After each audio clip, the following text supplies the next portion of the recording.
In the tapestry of life, where every thread holds a story, America in black and white emerges as a haven for the voices echoing through the heart of our communities. In this podcast, we wade through the rivers of our collective experiences, celebrating the vibrant hues of change brought forth by the whispers of hope and the roars of action. It's more than just a conversation. It's a journey into the heart of our society, illuminated by the light of those daring to dream and do. Join us, and let your voice be the melody that guides us toward a dawn where every color finds its place in the masterpiece of our shared destiny. Together, let's paint a future brimming with the positives that dwell in our minds and the actions that shape our world. Good evening, ladies and gentlemen, and welcome to another episode of America in Black and White. I'm your host, Charles King. I want to start tonight's show off with a Black History reflection of Dr. Claude Anderson, the architect of Powernomics. Before we welcome our guests, let us take a moment to ground tonight's episode in the wisdom of one of the most important economic thinkers in Black American history, Dr. Claude Anderson. Born on September 2nd, 1936, Dr. Claude Anderson came of age during the height of American racial segregation, a period when Black Americans were systemically excluded from the economic systems that were building the wealth of white America. Rather than accept that exclusion as permanent, Dr. Anderson spent his life studying, documenting, and strategizing against it. Dr. Anderson earned his doctorate in education from Wayne State University and began his career in public service and education.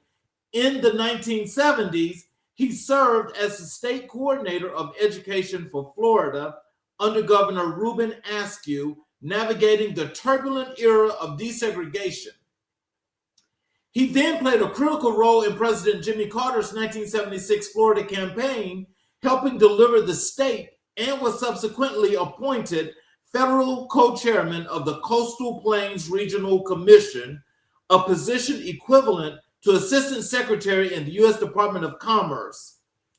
In this role, he chaired economic development commissions and directed funding for job-creating businesses across the southeastern states.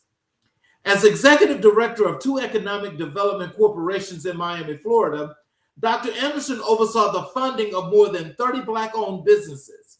He also served as a major planner and coordinator for the 1988 Democrat National Convention in Atlanta. But it is his intellectual and economic legacy that sets him apart. Dr. Anderson is the president and founder of Powernomics Corporation of America, Incorporated, and the Harvest Institute, a nationally recognized think tank dedicated to research, policy development, education, and advocacy aimed at increasing the self-sufficiency of Black America. His landmark publications include Black Labor, White Wealth, A Search for Power and Economic Justice in 1994, a searing critique of how the systemic exploitation of Black labor built white wealth while leaving Black families in perpetual economic servitude.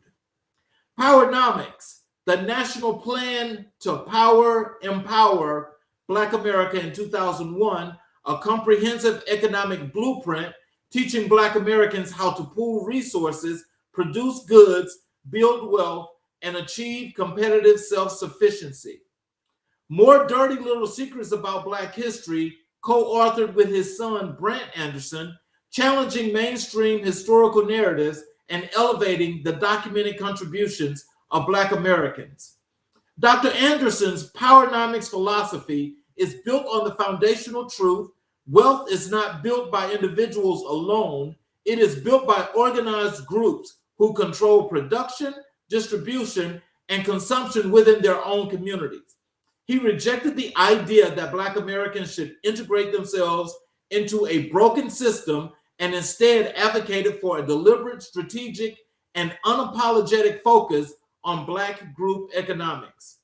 His message is simple, powerful, and urgent.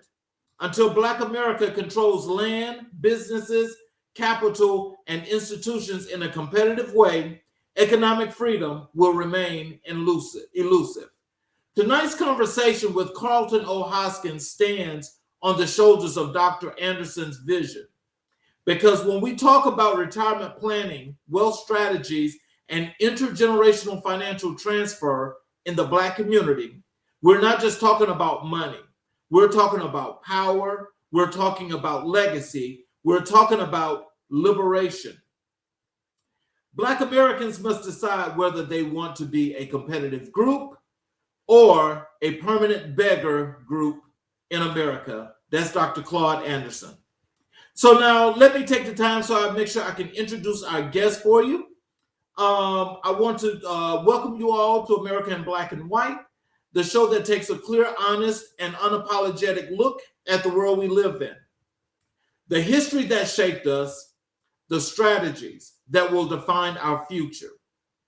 And tonight, we're continuing a conversation that this nation desperately needs to have. We're living in a time when wealth inequality is not just a talking point. It is a lived reality for millions of Black families across this country. We work hard, we build, we sacrifice, and yet too often we retire broke, we leave nothing to our children, and the cycle continues. But tonight's guest is here to help us break that cycle. One conversation, one strategy, one informed decision at a time. Before we bring him out, I want to acknowledge something important. Financial education is not just a luxury. It is a necessity. It is survival. Our ancestors were legally prevented from building wealth. Our grandparents were redlined out of home ownership. Our parents were sold bad loans in predatory markets. We did not end up behind by accident. It was by design, but tonight is about the redesign. We have a gentleman joining us who has dedicated his career to helping individuals, families, and businesses, particularly in the Black community, understand how to organize, build, protect, and transfer wealth. He holds some of the most respected designations in the financial services industry. He is a chartered financial consultant, a retirement income certified professional, and a financial advisor with Edward Jones. He is based right in the heart of South Carolina, and he's making waves across this country. Tonight, we're going to talk about his journey, his purpose, his strategies, and his vision for what financial freedom looks like in the Black community. So sit back, get your notepad ready, because this is the kind of conversation that can literally change your financial trajectory. Ladies and gentlemen, welcome to America in Black and White, Mr. Carlton Hoskins. Hello, sir.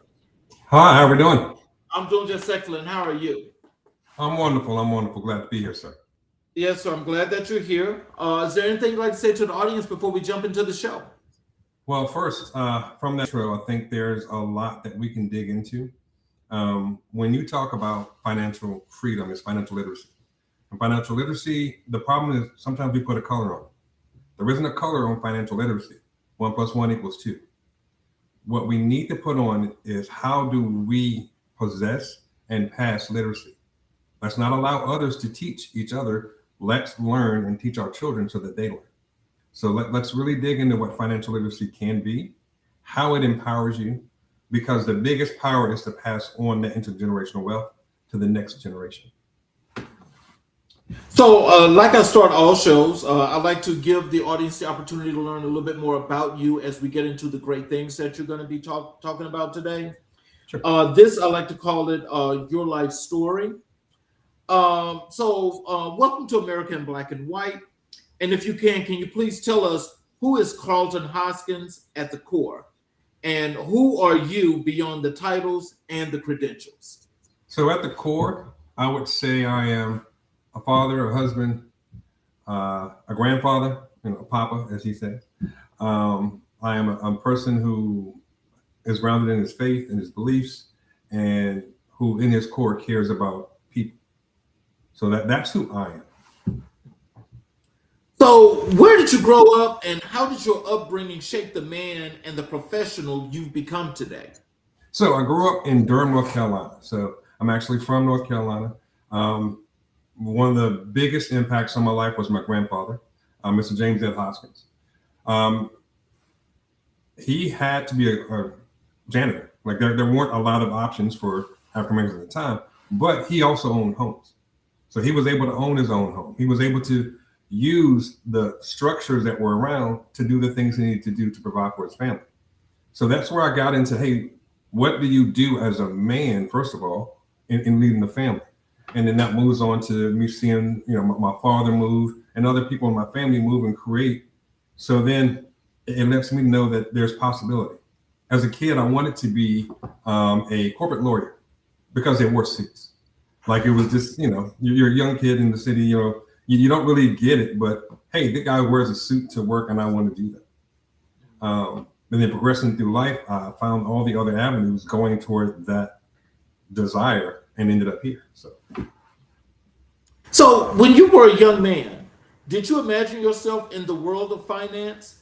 What was the dream back then? So I did not. The key to finance actually came from a conversation. My freshman roommate, we were on the phone. I was transitioning from my previous career, and I was like, I'm not really sure where I want to go. And I was looking at going to A&T, getting my master's, and he was like, hey, why don't you move to New York and become a financial advisor? I was like, I never thought about that, but we talked about stuff. We talked about all these things. I've done all these things. I already had accounts, but I never saw it as a job. Because at that time, when I saw or envisioned anyone as a money person, a financial advisor, I had a picture of an old white man. That was a person who had to do that job. But I never thought it was possible for me until he just asked me that question nonchalantly. It wasn't an intent. It wasn't. It's like, hey, why don't you just do this? So that led me down the road to think, well, maybe I can do this. And so that led to the first step, which got me here. So tell us about your educational journey at North Carolina Wesleyan College. What did that experience mean to you, and what did you carry out of that institution? So again, I'm from Durham, North Carolina. I went to an all-black high school, and I transitioned to a predominantly white college, private school. That transition showed me that you need to be grounded in who you are no matter where you are. That to achieve anything, it starts with you. So when we talk about how do you move in this world, how do you navigate, how do you build a business? You build that business through communication, through conversations, through interaction. But if you don't know you, and you're not proud of you, how can you work or talk to someone else? How can you ask them to do business with you? So it empowered me because I was, hey, sometimes the only black guy in the class, which was fine. That's not the issue. The issue is how do you move? How do you control inside your internal power and use that to go forward? So were there financial conversations happening in your household growing up? Was money talked about openly, or was it like just a taboo subject? I would say both. Because, you're in a black household, some people are going to talk money, some people aren't. Now, my grandfather, we talked money privately a lot. And then mostly family, grown folks business. And that's one of the things I tell my clients, we need to get rid of the words grown folks business. When you are growing, whatever you're doing, your child's going to watch. When we talk about financial literacy, it's how are you spending your money, not what are you going to tell your child to do. So if you're living paycheck to paycheck, they're going to live paycheck to paycheck. If you haven't instilled a budget, they won't instill a budget. So it's one conversations, but it's also actions. It's bringing your children into the actions that you do. A lot of my clients, I tell them I want to work with you, your parents, and your children. And they're like, well, why? Because your understanding of wealth comes from there. And I want to make sure that the impact we have here is felt on your children's understanding of wealth. Because everything that we do is for everyone that we care about. And that's really where mine starts and how I'm moving in my business. So you mentioned your grandfather earlier. Can you tell us what were some of those things as an entrepreneur that he taught you when it came to the business perspective and how to make things happen? What is the one thing that he taught you that you still carry with you today? So there's some words that you're using that he was kind of against. He wanted me to be me, unapologetically, fiercely, and independently, which is the core of what I do. I just didn't know it then. Okay. To be proud of my family, to be proud of myself, to be proud of what I see in the mirror. You be proud. Because he was proud of me. And that pride is intergenerational, that pride is legacy. So it's not just, hey, go do this XYZ thing. It is the core of when you meet me, the personality that comes out is I love me because I was taught to love me. Right. And being able to do that allows me to move in many different scenarios, many different areas, to work with all types of people and find what's important to them because I can care enough about me to care about them. So if you could tell us, what are some of the defining moments or turning points that redirected your life's trajectory towards financial services? Because you said initially that was not your thought. It was not. But it really anchors into one conversation. So I was transitioning careers. I really didn't know what I wanted to do. I was like, man, I'm gonna go back to school. I'm gonna go kind of live life, take a sabbatical. I'm gonna exist. And so I called my freshman roommate, who, like, and that's just the guy. That's one of my main go-tos. Hey, there's something going on. I'm having a conversation with him, and he heard me, he listened to me, and he goes, okay, now I know you on another level. So my question to you is, why don't you do this? So to know me, to understand when you ask me, why don't I do something? I'm more than just going to answer. I'm going to figure out, well, why can't I? Is there something stopping me? Is there a block in my way? Because like I said, I love me, so I need to be empowered to take those things. So it wasn't just, well, I'm going to listen to him and now to interact. Hey, let me dig into this and see why he even said that to me in the first place. What about me made that impactful? So then you go out. My first interview was the reason I'm here. It was horrible. And when I tell you it was horrible, it was, I think, the worst interview I had ever had in my life. And I had to go home and reprocess and rethink, what do I want to do? Like I stuttered, I didn't have, like there was no motivation. I was just there because somebody said it's probably something I should do.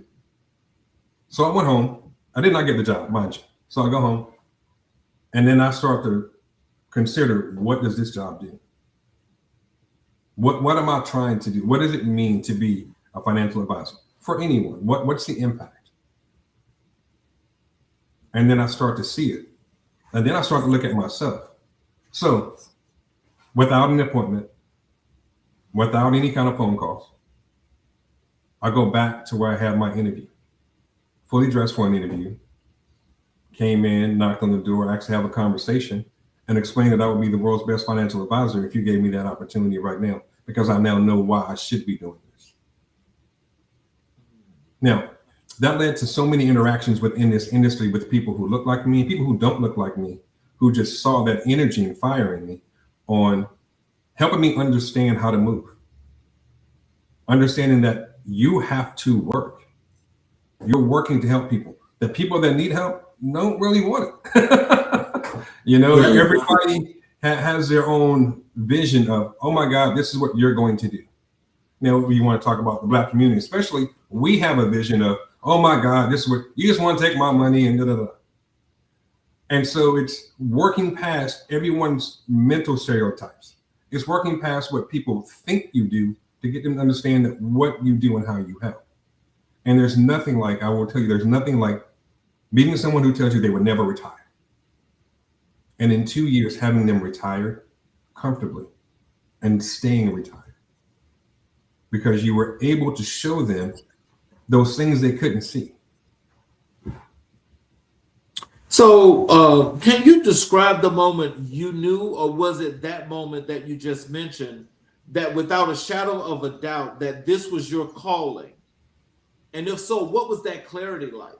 Okay, so the moment I knew was the first time I did not get my client. It was my very first meeting. The guy came in, he told me what he had, and I kind of froze. I knew I was unprepared, and I was working with someone else. So when the meeting ends, and the meeting wasn't the issue, it was when I spoke to the person I was with, and they asked me, "This, yes, is a business you can make money, but do you care what happens to the people that you talk to?"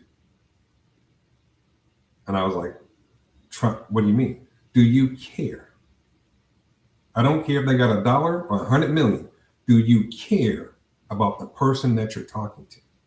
Because if you don't, then this isn't for you. If you don't have the care, the space to care about people, about what your information does for their life, then this is not your industry."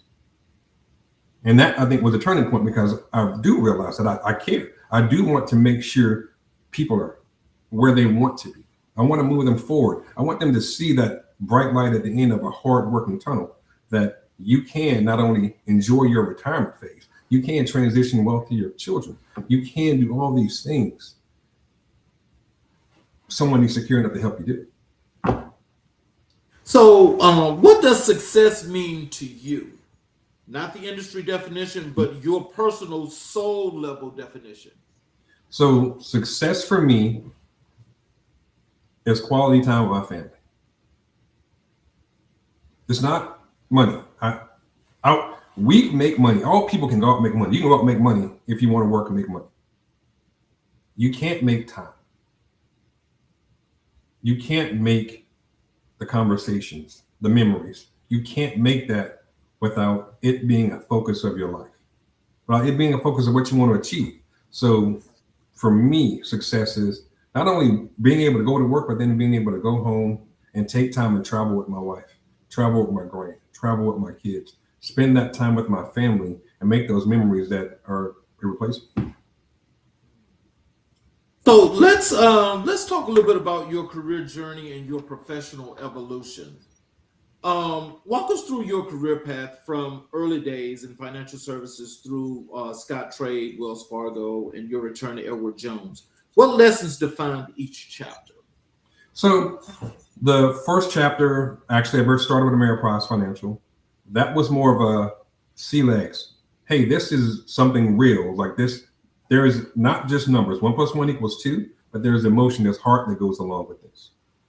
Moving towards Scott Trade, I also began to teach advisors. I began to help mold people, mold the future.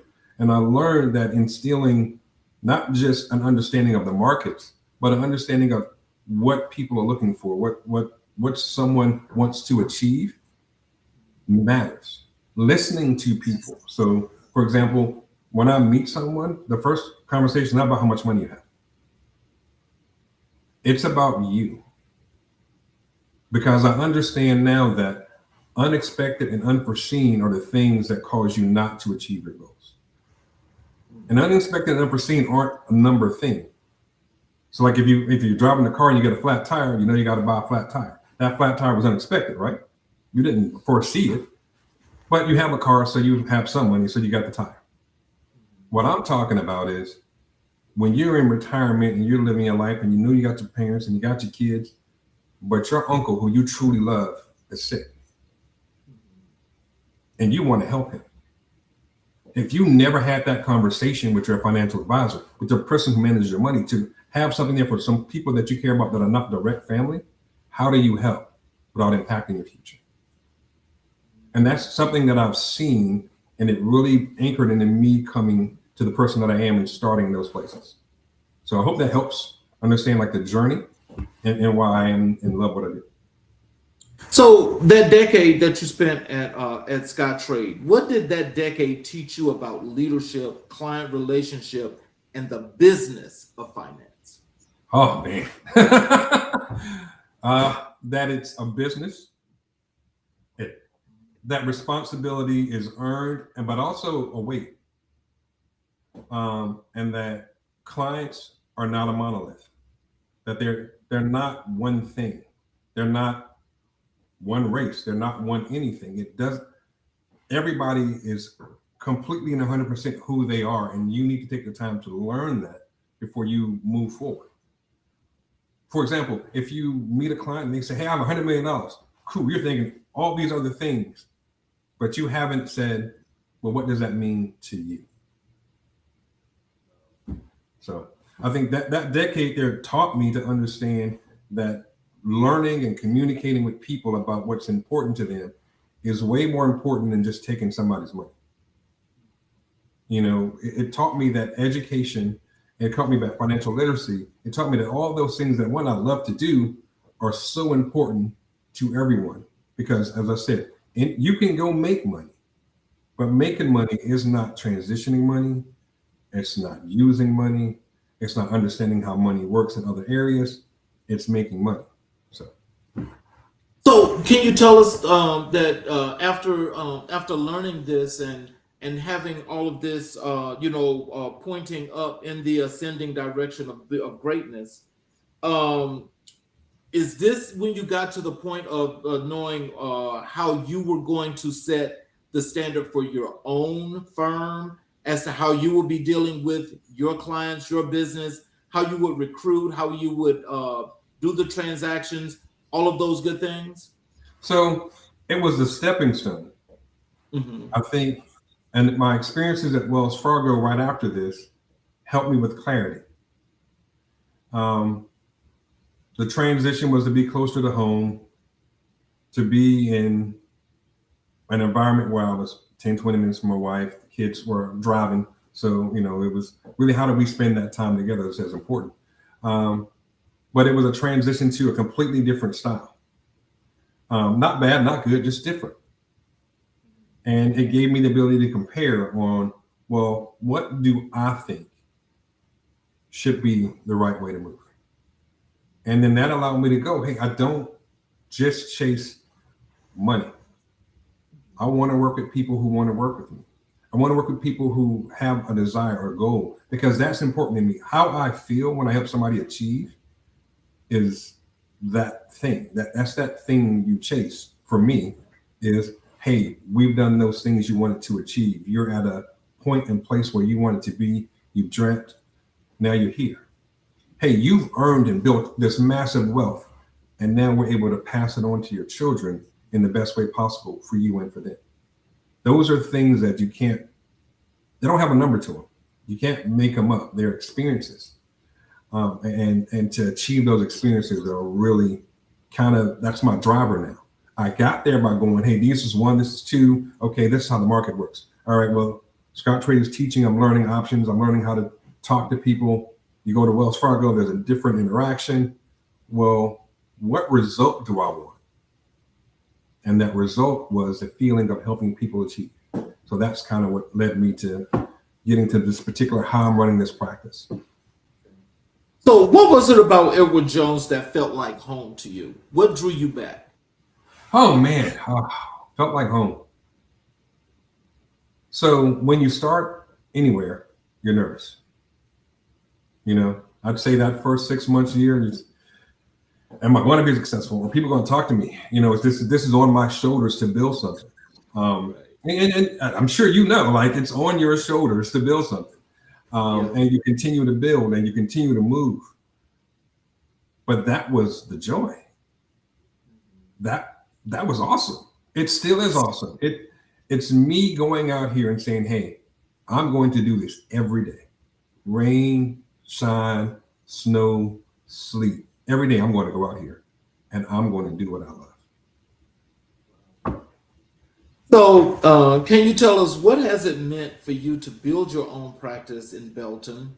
And was it significant of being a financial advisor deeply rooted in a community that is sometimes overlooked? So I'm going to take that and really use it because this is a passion of mine. So I could be in a large city. Right. I could be in a big city, in a big skyrise, and I could be, part of the team, and we can That doesn't mean that people in Belton don't need that same information. It doesn't mean, hey, I don't think you have to go all the way an hour here, 2 hours there. But at the same time, I work with people in other states, Maine, California, New York, Florida, because I want to work with people that want to have a conversation, who interact with me because I interact with them. And that's something that you don't get a lot of times. 1 + 1 = 2. There's not a new stock market that they got that I can't get. There's no private market things they can get I can't get. I can do everything anybody else can do. But at the same time, we can sit down and just talk about it. Right. You don't feel pushed, impressed, empowered. You know, I learned a long time ago that we have a wonderful jargon, and our jargon is amazing. But if I speak to you in my jargon, I do you no good. I bring you no benefit, and I give you no power. I want you to understand what we do, not because I need you to do it, but because I work for you, because I want you to be comfortable. I want you to understand when I say, hey, we're going to make these moves. It's not, oh no, but why? And you don't say anything, you figure it out at home, and you're like, I understand why we're doing this. Thank you very much. So hopefully that answers the question, because that's something that's very powerful to me, because I think a lot of times everyone thinks you have to go to this place to get information, and you overlook people who want to give you information, people who want to grow you, people who want to do these things for you because they're not in the big city. I hold all the credentials of the big city, but I want to give it to you in a way that works for you, a way that allows you to be empowered, or a way that grows you and moves for your family. So, you know, now I'll tell you what I thought was really cool after we had our conversation is that to know that you're bringing financial services to that small town. But as you're saying, a lot of people don't think that the small town is in need of those kind of services. And so when you just think that you are able to put something there, not just tangible, but something there to help those people to know, as you say, you ain't got to go to Charlotte. Yep. I'm right here. I'm right here. So when you did that, was that intentional, or was that one of the things that when you thought about your life and your business, you wanted to make sure that you had the right demographic, the right community? These people need these services. How did we get there? Okay, so the first thing we're going to say is I was looking at 2 places. One was Hodges, South Carolina, which is smaller than Belton. Oh, wow. So my desire was never to be in a large city. I didn't think I needed that. It wasn't that, hey, I need to find the right people that look like me. I need to find a 90% Black community. None of that was a thing. I wanted to find a place where people were hardworking, where people wanted more, and I wanted to be part of helping people. That's really wonderful. So, can you tell us, how has your approach to advising your clients evolved from the beginning of your career to today? So, in the beginning, you're numbers based. You are trying to prove you know something by moving money and talking about the performance. Now I understand more about what people need. The performance is one thing. You need to perform. Of course, you need your money to grow. That's what we do. But why and how? So I like to do things personally. I talk about what I did, and this is how it allows me to talk about other people. So, you know, my children all went to college, graduation, some didn't graduate, whatever, but they went. When they went, we paid. We helped facilitate their education. Now, before they went, we traveled around in the States, me, my wife, and the kids. But my goal was always to travel more. So the plan was, for this money that I was spending right now for education, the long-term play with that, well, that was our travel money. It wasn't going to come back to me for retirement. That was another plan I already put in place. It wasn't going to go to bills. There was another plan. I was planning for a goal that was not there, that had to have things happen to achieve. So That's what I bring to my clients. You have these goals, and we look at them like, hey, my budget this month, what I want to achieve this week. I've got $5 million.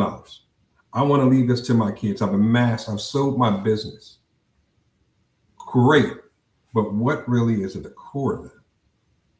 What is the important thing about all of that for you so that I can really take you where you want to be?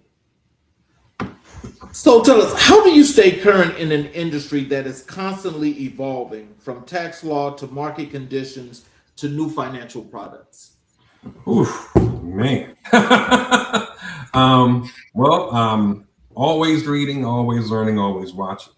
So my designations, some of them are maybe a year old. I'm always learning. I plan on adding new ones as the industry evolves. I stay up to date in different circles of information and industry through different communications and connections that I have. So due diligence meetings, things of that nature. So you're always looking at what that next thing is. I'm not a tax preparer.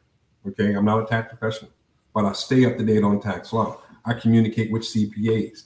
When I have my larger clients, I bring a team in. That's when we bring the alphabet soup, the CFAs, the CPAs, all these people. So I also have a team of people, each one with a job to stay focused on things that I don't do. My job is not to know everything, but it is to quarterback. So let's go over to your work in financial education and literacy. So first of all, can you tell us, why is financial literacy so critically important, and why do you believe the Black community in particular has been underserved when it comes to financial education? Okay, financial literacy, simply put, is how you spend, use, and save your money. If you do not know how to do that, there is not much anyone can do to help you. So Absolutely about that. if you don't understand a budget, how can you build? Doesn't mean you can't make money. You can make $1 billion and not know how to budget. You can make $1 billion and not know how to move it to your children the correct way. So what we need to learn is, how does financial literacy work? How do we budget? How do we control our finances? How do we control our spending? We teach that to children at a young age so that they start doing what we're doing and mimic us. We talk about empowerment and wealth. That's not a racial thing. White, black, orange, purple, green, everybody wants to empower themselves. But we need to have an understanding of how. It's not just making the money. Because if you don't know how to use it, if you don't know how to manage it, if you don't know how to hold on to what you've made, it's like putting water in a colander. It's just running right out. So that financial literacy is that stopgap. It's that piece of paper that says, hey, this is how you hold on to this. This is how you work with people who can help you do different things. So that's why it's important to me. So tell our audience, when you mentioned the budgeting and the parts of literacy, tell us about how most people should maybe think about starting to budget and how to manage it. So there are a couple of things. Definitely feel free to reach out. But the first thing is understanding the percentages of how you want to budget. All right. There's a standard 50, 30, 20 that I kind of get in my office, get to my clients, and hey, take a look at this and see how you feel. Give it to your kids while they're younger and go. So, hey, if you take a 15-year-old who's living at home and you say, I want you to live on a 50, 20, 30 budget. 50% of your income, I want that to be for your everyday living. So what do you have to pay? Mortgage, power, it's 15. They don't have that, but they have some standard things they have to take care of. 20%, that's going to be your savings and debt. So if you owe me some money, you'll take it out of that 20%. What you put in savings is 20%. And then your lifestyle will be 30%. So if you want to go to the movies, it comes out of this money. And you let them manage that from 15 to 16. Now, since they don't have debt, that 20% should be savings. That's the easy number for you to take a look if they're working. Hey, do you have this? Wait, well, help me understand what happened. Let's talk about this. What can we do to keep you here? So that's using financial literacy. That's the same thing that my parents, adults, business owners are looking at managing that money, shrinking it to a small scale, getting it to your youth, and having them use it to go forward. So, how do you explain complex financial concepts like asset allocation, compound interest, or tax deferred growth in ways that are accessible, relatable, and empowering for everyday families? Well, it's really about first understanding. So, when you talk about asset allocation, what we're talking about is the mix of what you have. Okay, so there's this thing that people say is, I don't want all my eggs in one basket. And so I help them understand, well, if the stock market is really the basket, your eggs are already in it. It doesn't matter if they're at Edward Jones and at Charles Schwab and at Merrill Lynch, they're in the basket. Right. The important thing is the person who is holding that basket for you, do they know what they're supposed to do with it? Do they know where to put that egg when it's done? Do you want this egg to go to your mom? You want this egg to go to your son? Do they know how you want it? And then do they know how to do it for you? Are they listening? That's the key term, listening. Correct. It's a conversation. One of the things I tell my clients, I don't want you to give me that glazed look. Now, for anybody out there, if you've ever been to a financial advisor and he spoke to you completely in jargon, and he talked about diversification and the 60-40 rule on the asset allocation, and you just got the nice smile and you looked and you were like, yeah, but you didn't really ask the questions because you didn't know what he was talking about. That's not what I want to do. Let's break down. Look, so we're talking about mutual funds. We're going to break down that basket. That's a basket of stocks. That's what these stocks do. It's a basket too. I don't need you to do it, but if you understand how I work, if you understand the philosophy about what I'm doing, not only can you excel, you can communicate with others, but you can also have confidence in what I'm doing. I don't need you not to understand it. I need you to understand it so that you support me when I'm doing work for you. So, talk to us about the relationship between financial literacy and self-worth. Why do so many people feel shame around money conversations? I think people feel shame around money conversations, not just because of, I think, internal comparisons to others, but I think it's because we aren't open about money.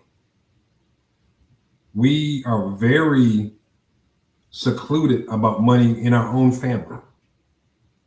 If you, as a son, can't talk to your dad about money, you're never going to talk to anybody else. If you can't talk to your mom about money, you're never going to talk to anybody else. It becomes this grab for what you have, okay? So my job is to release the fingers so that people are comfortable to talk about what they have to get to what they want. We are closely grabbing money because money is a tool. Let's not forget that. It is a tool that allows us to do the things that we want to do. And so if I go and I take your tool, you automatically feel like you can't do what you want to do. Or if somebody knows too much about your money, they're going to take it and you can't do what you want to do. And that's really the mentality that we put around money. Whereas I tell everyone, you need a team. Like if every individual could manage all their money, all themselves, my industry wouldn't exist. Banking wouldn't exist. There's so much that wouldn't exist.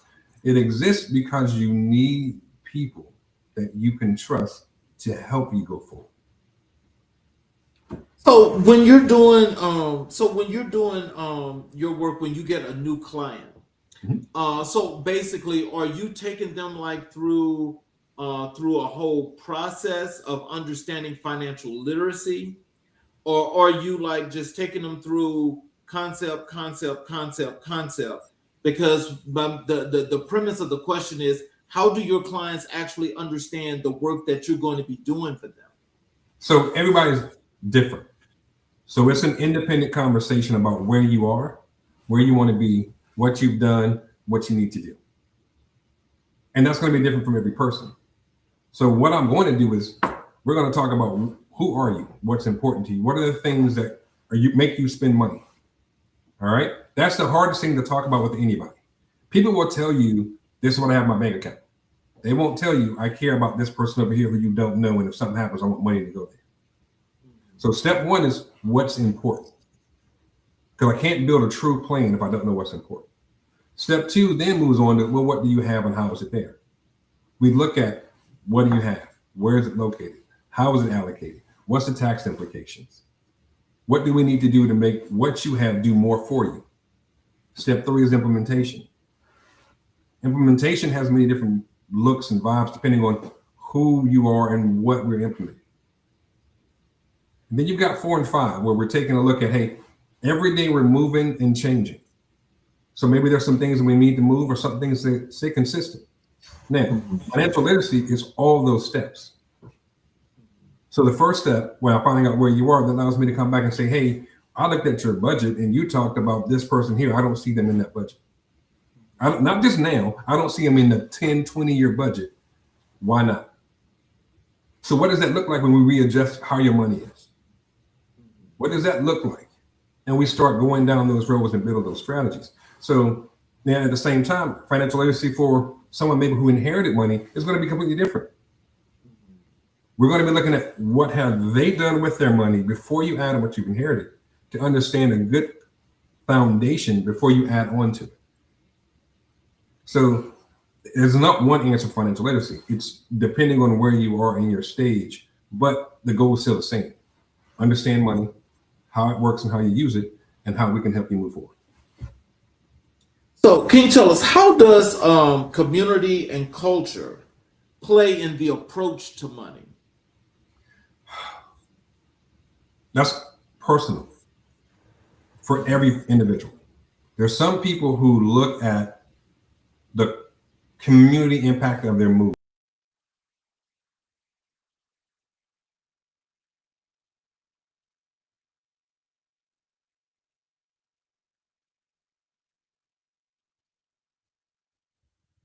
You're frozen.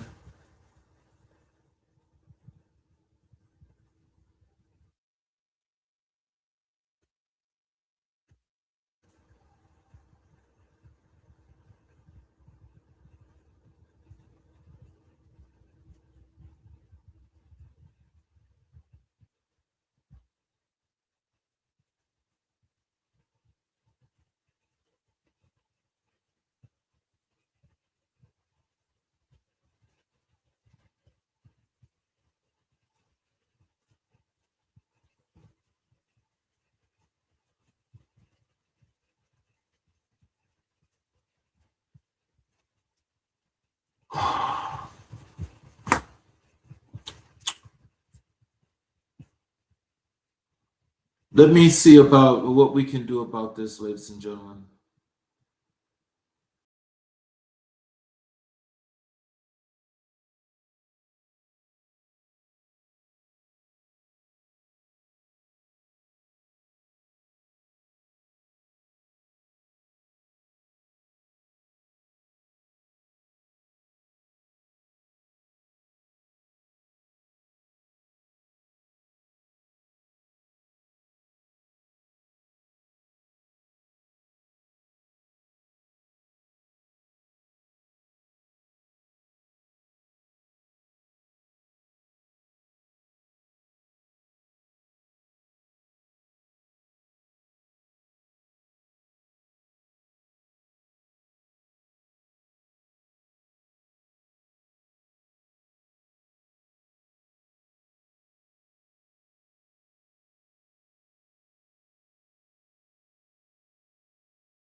Ladies and gentlemen, we've got some technical difficulties with the internet there with our connection.